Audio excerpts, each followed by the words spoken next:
Each year, we try to find a guest speaker who can bring the message of remembrance for the veterans who have secured our freedom and safety for our great nation. This year, I have the honor of introducing one of Canada's new veterans. Brigadier General Gary O'Brien returned from training the Afghan National Police last year to assume the role of the Chief of Staff, Land Force Reserves in Ottawa. An Army reservist with roots that spread across Canada, General O'Brien served here in Calgary as a young corporal. He has seen both peacekeeping duty and wartime service, so it is quite fitting that he speaks to us on a day that honors those who have shared his call to duty. It is my privilege and honor to present a proud and respected veteran, meritorious serving soldier, and the officer holding the highest appointment in the Army Reserves of the Canadian Forces, Brigadier General Gary O'Brien, MSc, CD.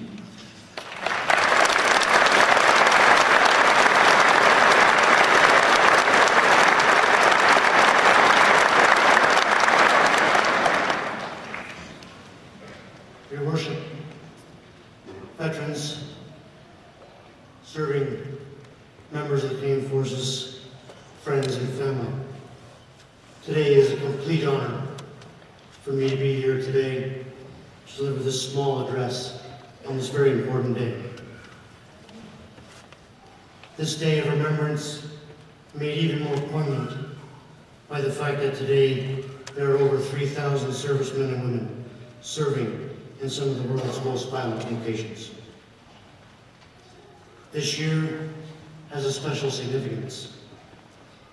It is the 65th anniversary of the raid on Dieppe on the northwest coast of France. As well, we are marking the 90th anniversary of two decisive battles of the First World War, Vimy Ridge and Passchendaele, names that are seared forever into the heart of this nation, especially the city of Calgary.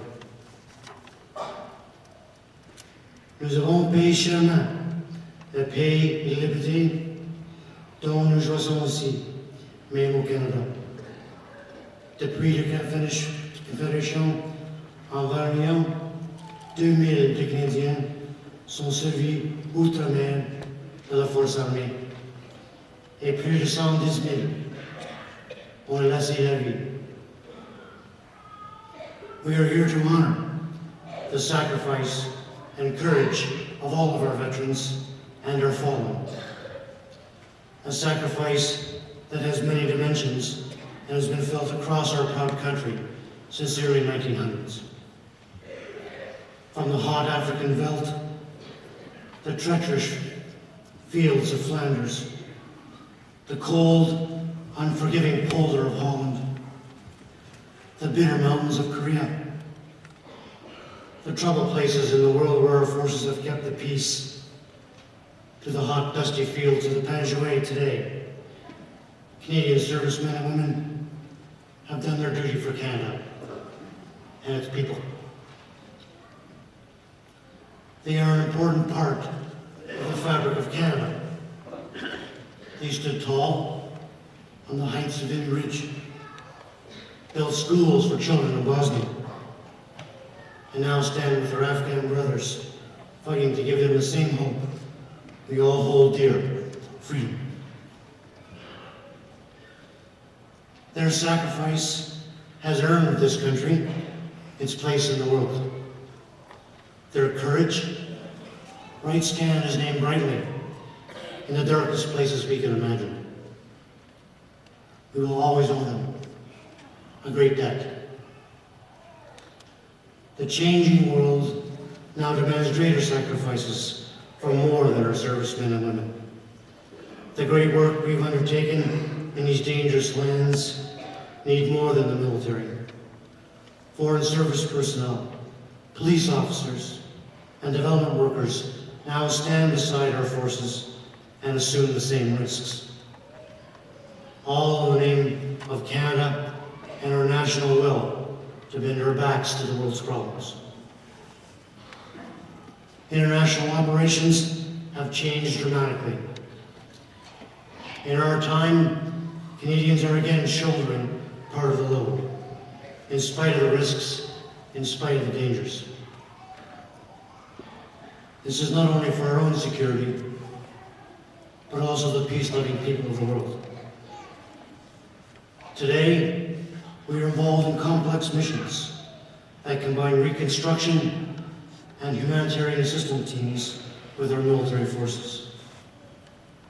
On any given day, 8,000 Canadians, soldiers, sailors, Air Force personnel are preparing for, deployed to, or returning from Afghanistan. More serve in other parts of the world, such as the Sudan. Of the 18,000 Canadian Forces members who have served in Afghanistan and Southwest Asia since the mission began in 2001, 71 have died on active duty. This includes 27 members who have been killed since we last observed this day. We remember them. And we also remember the 5 Canadian Forces members who died performing their duties here at home or elsewhere in the world this past year.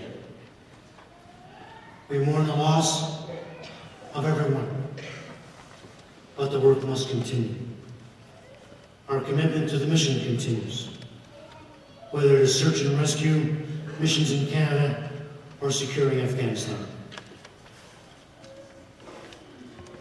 I have always been proud of being a soldier. I am more proud to be a citizen of this great country.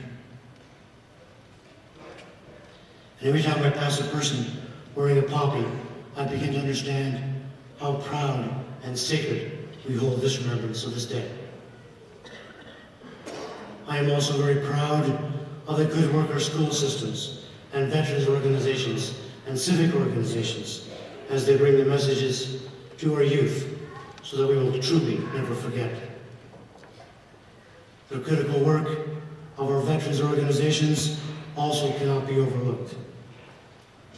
This is a national effort, and every year we come together to pay homage our veterans in the solemn remembrance we have here today.